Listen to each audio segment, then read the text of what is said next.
안녕하세요. 오늘 하루도 예수님으로 찬란하게 하루의 찬의 황소리 목사입니다.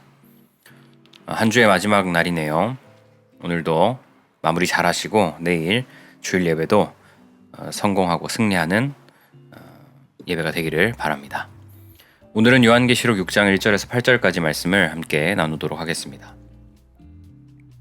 요한계시록 5장은 하늘 보좌에서 누가 인을 뗄 수 있는가 라는 질문으로 끝났습니다. 하늘 위에도 땅 위에도 땅 아래에도 그 봉인을 열 자가 아무도 없었습니다. 요한은 그 절망 앞에서 울었습니다. 그런데 그때 유다의 지파의 사자, 다윗의 뿌리, 바로 어린 양 예수 그리스도께서 등장하셨습니다. 그분만이 합당하신 분, 그분만이 인봉을 떼실 수 있는 분이셨습니다.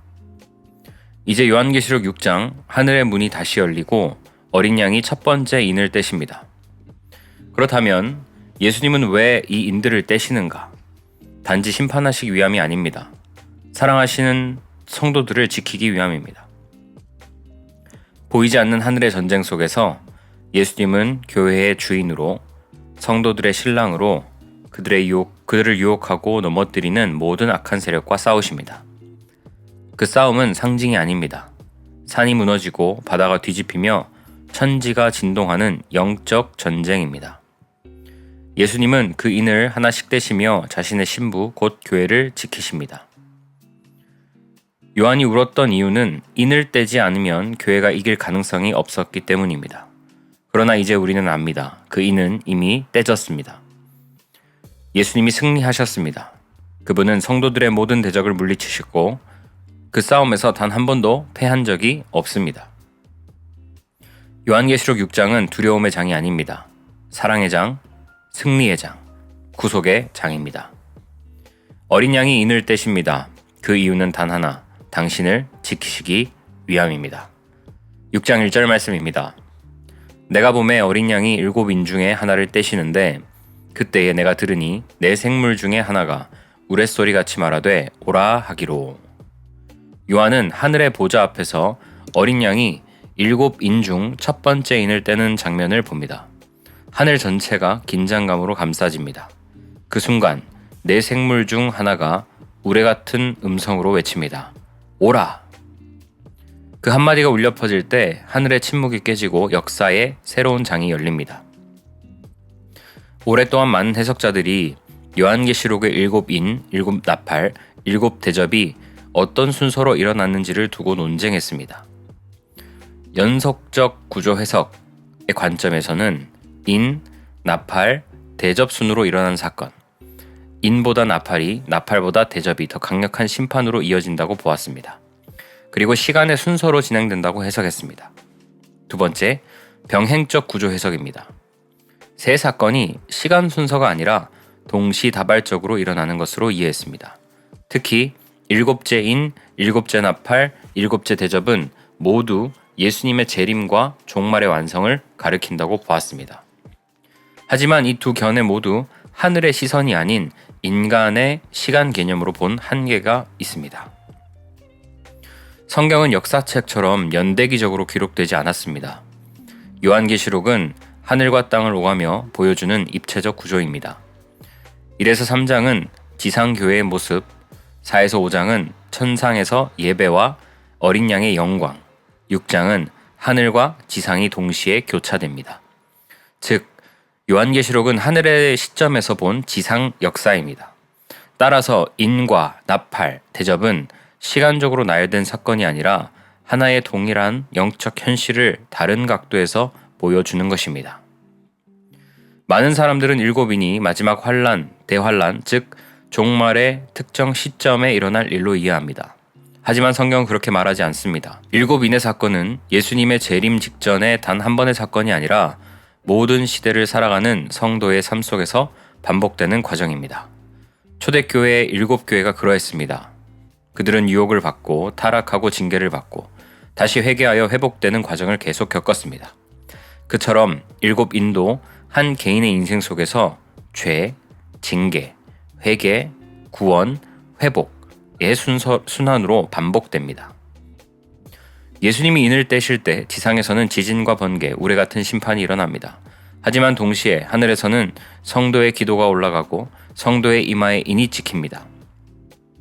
즉 심판과 구원은 동시에 일어나는 사건입니다.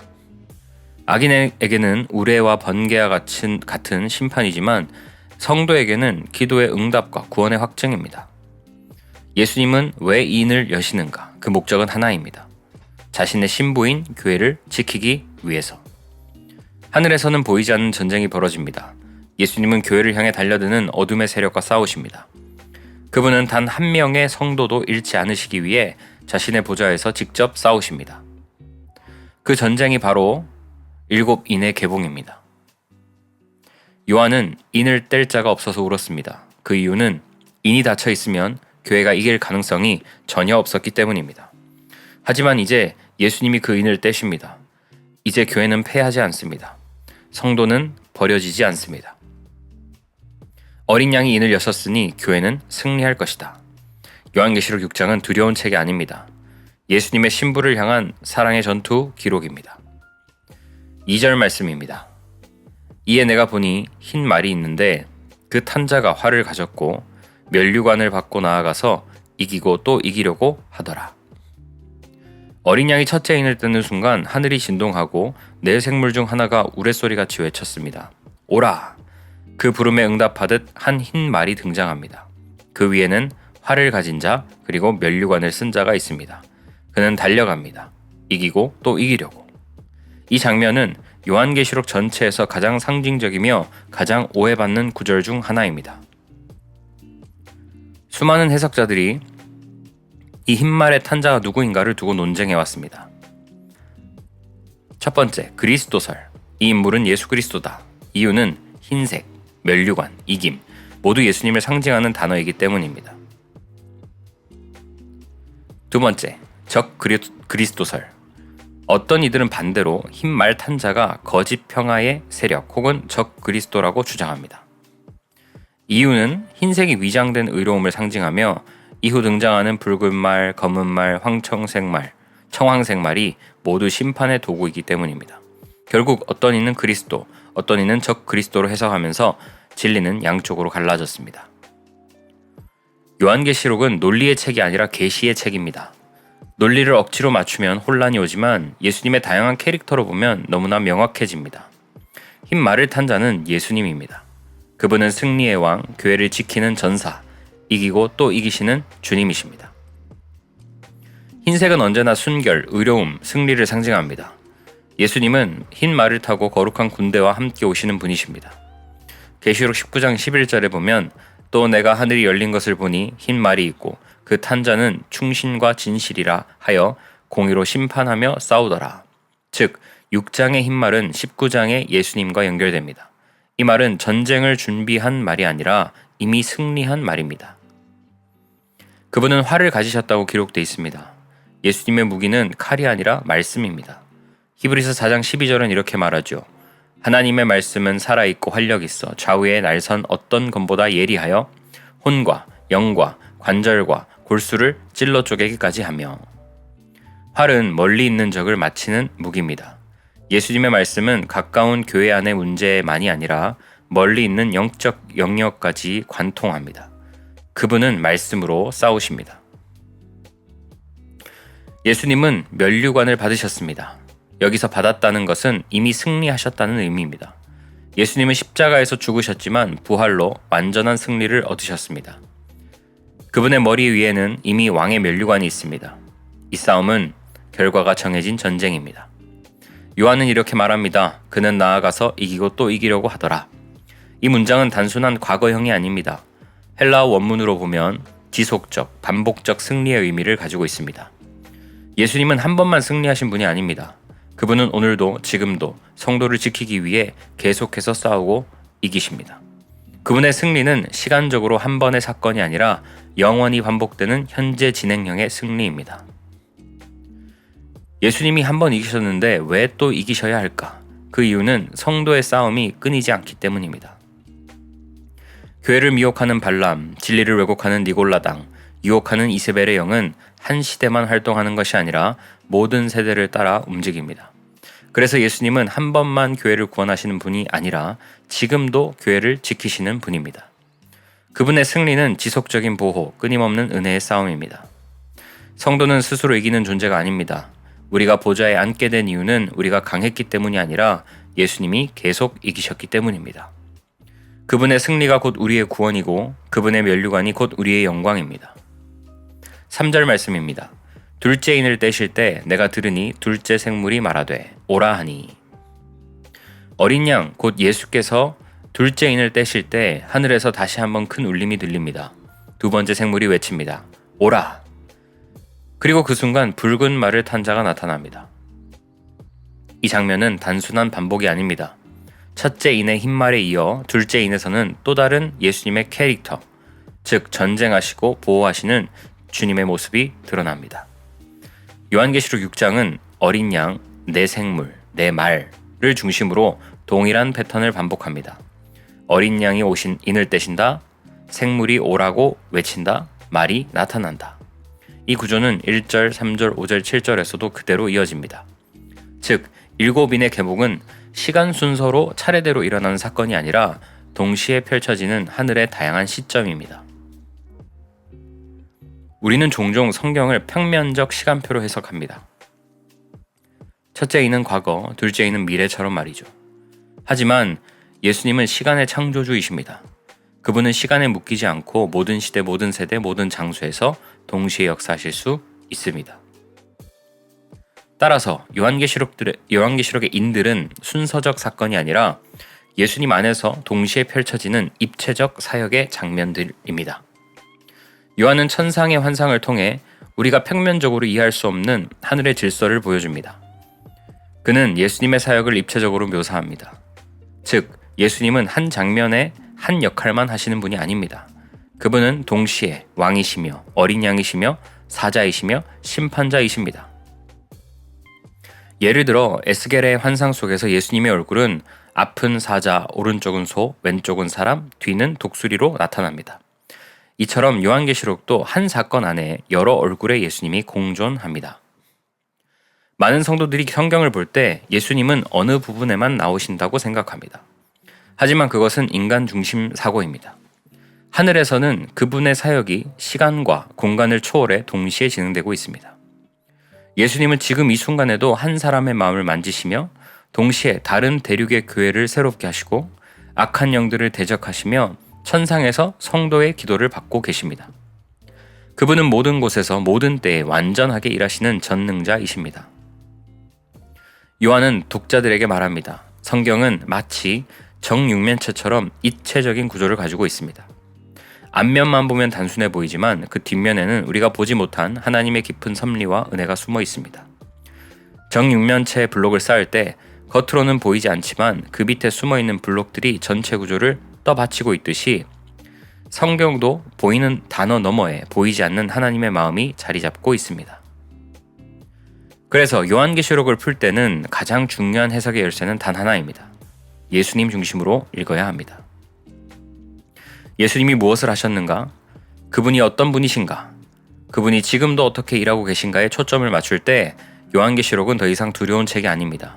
그것은 위로의 책, 은혜의 책, 예수님의 사랑의 기록입니다. 4절 말씀입니다. 이에 다른 붉은 말이 나오더라. 그 탄자가 허락받아 땅에서 화평을 제하여 버리며 서로 죽이게 하고 또 큰 칼을 받았더라. 둘째 인이 열리자 하늘의 우레 같은 음성이 다시 울립니다. 오라! 그리고 그 부름에 응답하듯 붉은 말이 등장합니다. 그 탄자는 하늘의 허락을 받아 땅에서 화평을 제하며 서로 죽이며 큰 칼을 받습니다. 이 장면은 흰말의 승리와는 전혀 다른 방향처럼 보이지만 그 중심에는 여전히 예수님의 사역이 있습니다. 사람들은 오랫동안 이 붉은 말을 여러 방식으로 해석했습니다. 어떤 이는 붉은색을 피와 폭력의 색으로 보고 공산주의나 전쟁 세력이라고 주장했습니다.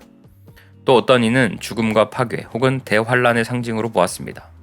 심지어 사탄의 세력으로 흰 말은 선, 붉은 말은 악으로 구분했습니다. 하지만 요한계시록은 색깔로 아군과 적군을 구분하는 책이 아닙니다. 이 모든 해석은 인간 중심의 평면적 시각입니다. 요한은 분명히 말합니다. 인을 떼는 분은 예수님이시다. 말을 탄 자를 부르시는 분도 예수님이시다. 붉은 말을 타신 분도 예수님이시다.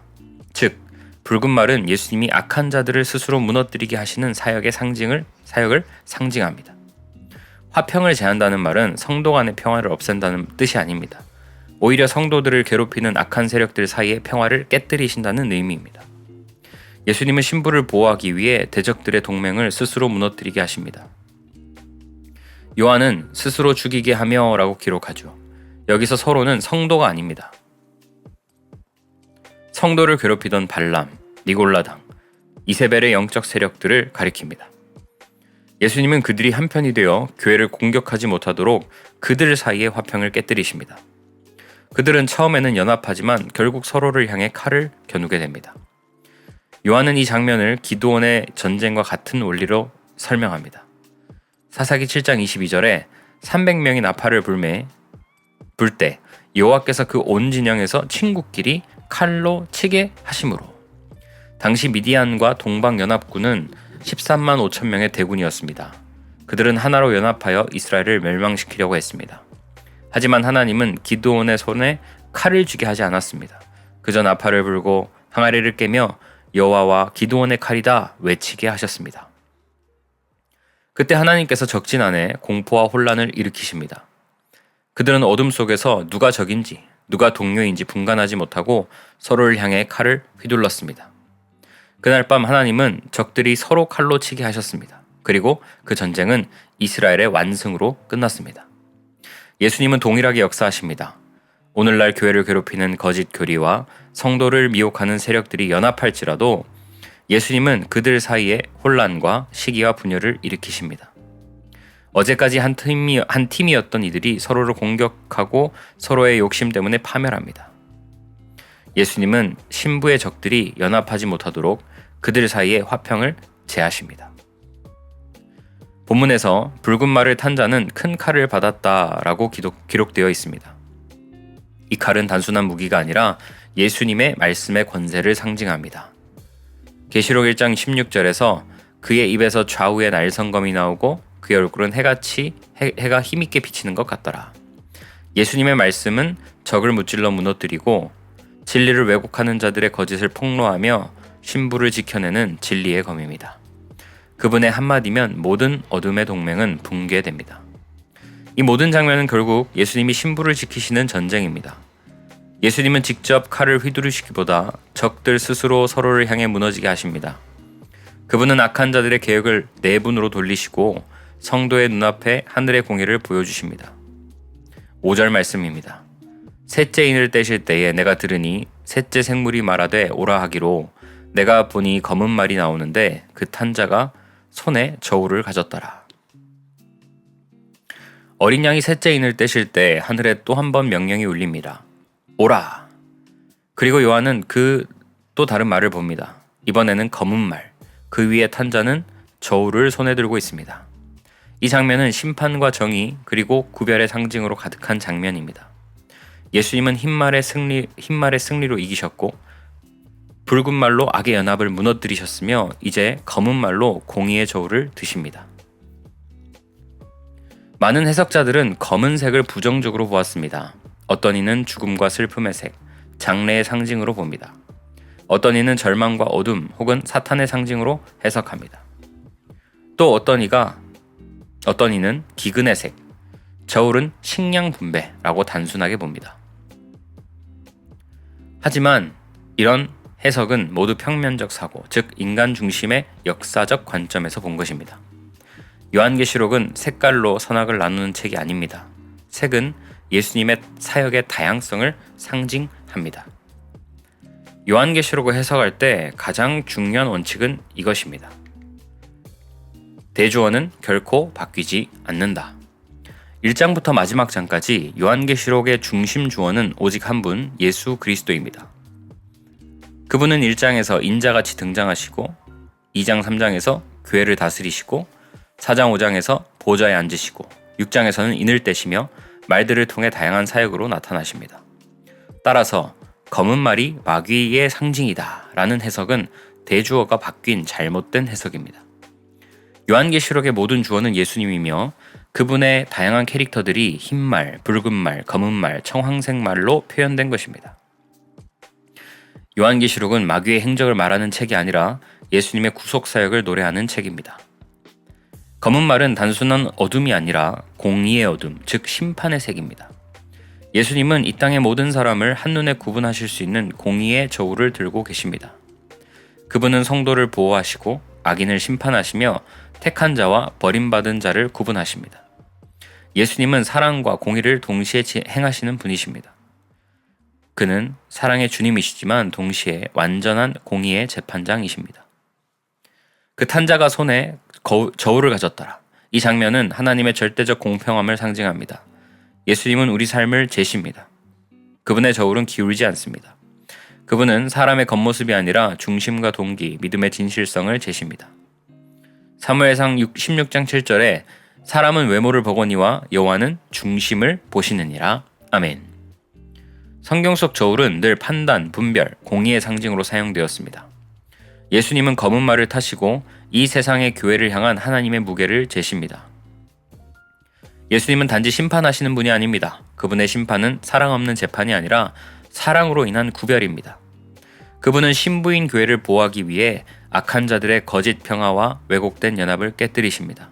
그러면서 동시에 성도 안의 믿음과 행위를 정화시키는 과정을 이끌어 가십니다. 검은 말은 차별 없는 심판을 의미합니다. 예수님은 누구에게나 같은 저울을 달아보십니다. 그분 앞에서는 권력도 명예도 종교적 지위도 무의미합니다. 오직 예수 그리스도의 보혈 아래 서 있는가 그 한 가지로만 구원이 결정됩니다. 요한계시록은 이렇게 전개됩니다. 첫째인 흰말, 승리하신 예수님, 복음의 확장을 상징하고, 둘째인은 붉은말, 분열의 주님, 대적의 내분을 이끌어내신다는 뜻이고, 셋째는 검은말, 공의의 주님, 심판과 분별하시는 예수님을 상징합니다. 이 세 가지는 서로 다른 사건이 아니라 동시에 일어나는 하나의 구속 역사입니다. 예수님은 흰말로 승리하시고 붉은 말로 대적을 무너뜨리시며 검은 말로 공의와 정의의 균형을 세우십니다. 6절 말씀입니다. 내가 내 생물 사이로부터 나는 듯한 음성을 들으니 이르되 한 데나리온의 밀 한 되요 한 데나리온의 보리 석대로다. 또 감람류와 포도나무는 해치지 말라. 검은 말을 탄 자, 그의 손에는 저울이 있습니다. 이 장면은 단순한 경제적 위기가 아니라 영적 저울 위에 올려진 인간의 인생을 보여줍니다. 예수님은 그 저울을 들고 각 사람의 인생을 달아보십니다. 그분은 공평한 재판장이시며 사랑과 공의로 세상을 재시는 분입니다. 많은 사람들은 이 구절을 경제적 재앙으로만 읽었습니다. 한 데나리온의 밀 한 대, 마치 극심한 인플레이션 같다고 생각했고, 보리석대, 식량이 부족하다는 뜻으로 생각했고, 감람류와 포도주, 하나님의 심판 완화 조치를 라고 생각했습니다. 하지만 이 해석은 모두 평면적 해석입니다. 요한계시록은 영적 현실을 상징하는 언어로 보여주는 책입니다. 저울은 돈의 균형이 아니라 영혼의 균형, 의와 죄의 무게를 재는 상징이죠. 한 데나리온은 노동자의 하루 품삯이었습니다. 성경에서 한 데나리온은 한 사람의 전 생애를 비유합니다. 즉, 예수님이 이렇게 말씀하시는 겁니다. 한 사람의 인생을 달아보겠다. 그의 의의 무게는 얼마나 되는가? 예수님은 각 사람의 인생을 저울에다 올려놓으십니다. 한쪽에는 의, 다른 한쪽에는 죄가 놓입니다. 그리고 저울은 언제나 죄의 쪽으로 기울어집니다. 왜냐하면 타락한 인간 안에는 스스로 만들어낼 의가 없기 때문입니다. 어떤 사람은 평생 선행을 하고 어떤 이는 남을 위해 희생하며 살았더라도 그 의의 무게는 하나님 앞에서 언제나 가볍습니다. 그가 아무리 종교적이든 아무리 도덕적으로 살았든 예수님의 저울 앞에서는 무게가 모자랍니다. 그러나 예수님은 명령하십니다. 감람류와 포도주는 해치지 말라. 감람류와 포도주는 성도를 상징합니다. 기름 부음은 성령의 임재, 감람류, 포도주는 예수님의 보혈을 뜻합니다. 즉, 예수님은 말씀하십니다. 내 안에 있는 자는 해하지 말라. 내가 그를 대신해 저울의 균형을 맞출 것이다. 성도는 자신의 의로 구원받지 않습니다. 예수님의 의로 덮임을 받기 때문에 심판의 저울에서 면제됩니다. 성도의 무게가 죄 쪽으로 기울면 예수님은 자신의 의를 더하여 균형을 맞추십니다. 그분은 공평한 재판장이시기에 이 사람의 의는 충분하다라고 선포하실 수 있습니다. 이 성도는 한 데나리온에 밀 한 대가 되었으니 충분하다. 이 성도는 한 데나리온에 보리 석 대가 되었으니 충분하다.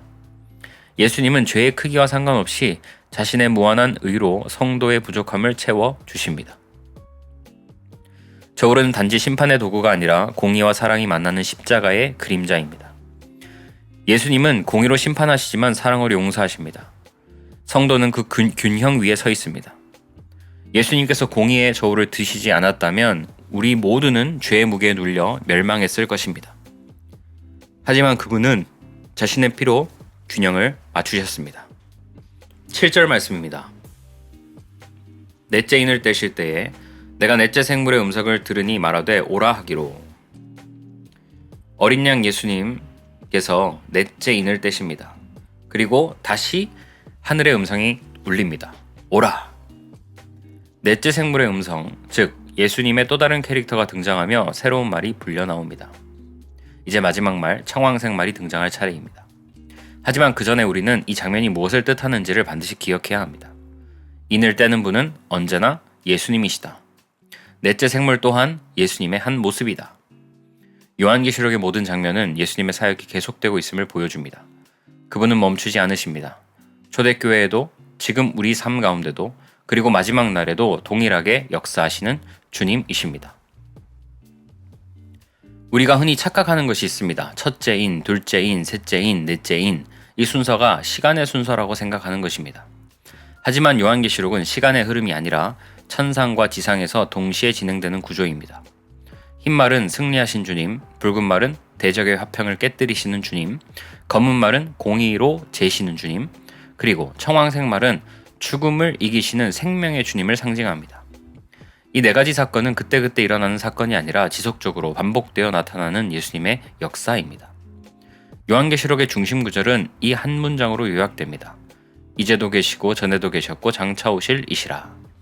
이 말은 단지 시간의 세 구분이 아니라 예수님의 사역의 지속성을 말합니다. 예수님은 과거의 교회 속에서도, 오늘의 교회 속에서도, 앞으로의 영광 속에서도 끊임없이 동일하게 일하십니다.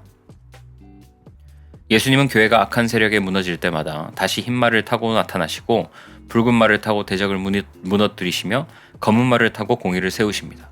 그리고 이제 청황색 말을 타시고 죽음의 권세를 영원히 끊으십니다. 많은 사람들은 요한계시록의 인, 나팔, 대접을 읽을 때 두려워하고 무서워합니다. 무슨 재앙이 또 올까? 이건 심판이 아닌가? 그러나 성경은 이렇게 말하지 않습니다. 예수님이 인을 떼실 때마다 성도는 더 안전해집니다. 예수님이 인을 떼시지 않았다면 우리는 이미 사탄에게 삼켜졌을 것입니다. 그러나 예수님은 직접 인을 떼시며 대적을 물리치시고 신부를 보호하시며 구원을 완성하십니다. 따라서 인의 개수는 재앙의 횟수가 아니라 예수님의 구원의 역사의 완전한 단계입니다.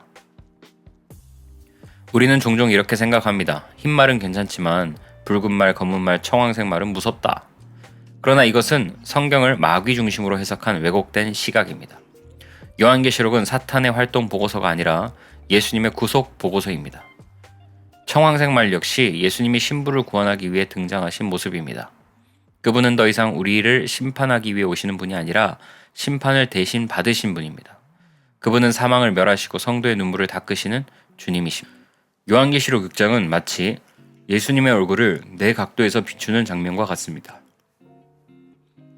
내 얼굴이 한 분 안에서 동시에 존재합니다.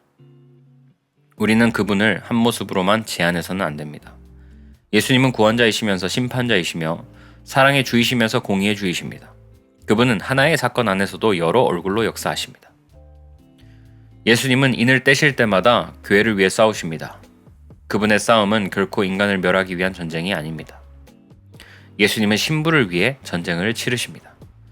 요한계시록은 재앙의 기록이 아니라 신랑의 전쟁 기록입니다. 신부를 구하기 위해 싸우시고 신부를 보호하기 위해 칼을 드시며 신부의 눈물을 닦기 위해 사망과 음부를 향해 청황색 말을 타고 나아가십니다. 8절입니다. 내가 본 봄에 청황색 말이 나오는데 그 탄자의 이름은 사망이니 음부가 그 뒤를 따르더라. 그들이 땅 4분의 1의 권세를 얻어 검과 흉령과 사망과 땅의 짐승들로서 죽이더라. 넷째 인이 떼어질 때 요한은 또 하나의 말을 봅니다. 이제까지 본 말보다는 섬뜩한 색, 청황색 말입니다. 그 위에 탄자의 이름은 사망, 그리고 그 뒤에 음부, 곧 죽음의 세력이 따릅니다. 많은 이들은 이 장면을 보고 말합니다. 이건 이슬람이다. 이건 죽음의 신 하데스다. 이건 지구적 재앙의 시작이다. 그러나 그것은 모두 혼합주의적이고 인간 중심적인 해석입니다. 요한계시록은 세상의 세력이나 종교를 말하는 책이 아닙니다.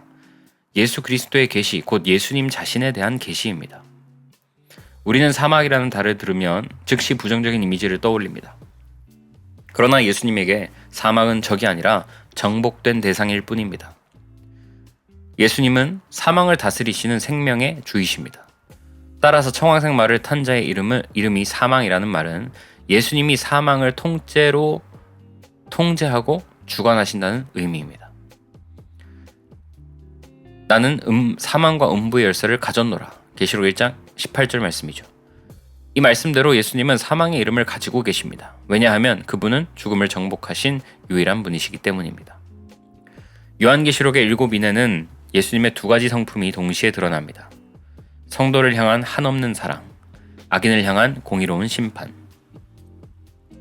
예수님은 성도의 부족함을 용서하시지만 불신자들의 교만과 악을 결코 간과하지 않으십니다. 그분은 신부에게는 구원자로, 대적자에게는 심판자로 나타나십니다. 그래서 예수님의 이름은 믿는 자에게는 생명, 믿지 않는 자에게는 사망이 됩니다. 예수님은 말씀하십니다. 몸은 죽여도 영혼은 능히 죽이지 못하는 자를 두려워하지 말고 몸과 영혼을 능히 지옥에 멸하실 수 있는 이를 두려워하라. 마태복음 10장 28절입니다. 사망의 열쇠는 마귀에게 있지 않습니다. 음부의 문도 사탄이 지키지 않습니다. 그 모든 열쇠는 예수님 손에 있습니다.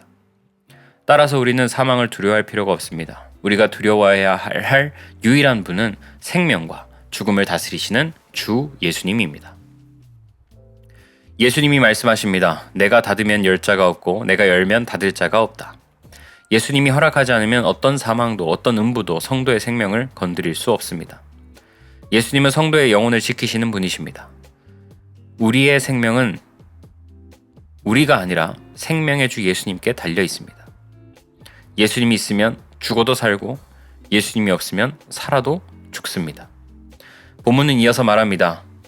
그들이 땅 4분의 1의 권세를 얻어 검과 흉령과 사망과 땅의 짐승들로서 죽이더라. 이 구절을 보고 어떤 사람들은 이건 전쟁이고 마귀의 역사다 라고 말합니다.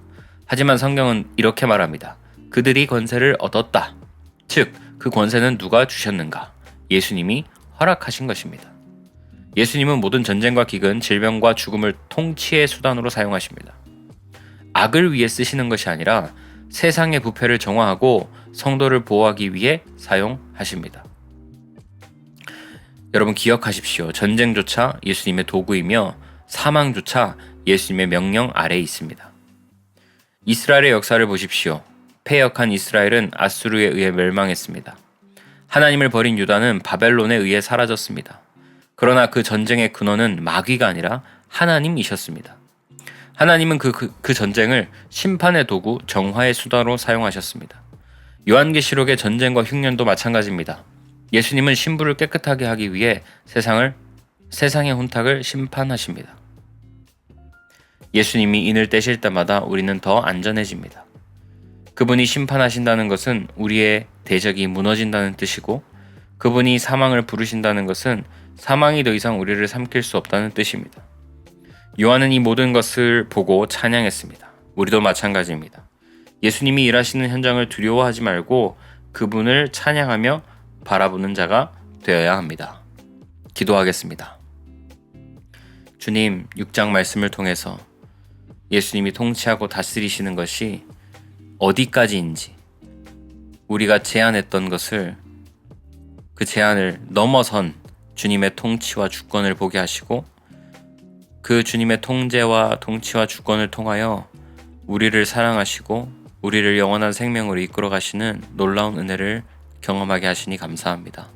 오늘 이 말씀을 잘 붙잡고 하루를 살아가며 성도들은 더 이상 두려워하지 않고 예수님이 인을 떼실 때마다 우리가 더 안전해짐을 믿음으로 선포하며 생명 주신 주님을 찬양하며 살아가는 귀하고 복된 하루가 될 수 있도록 주님 도와 주옵소서. 감사드리며 우리에게 생명 주신 예수님 이름으로 기도합니다. 아멘.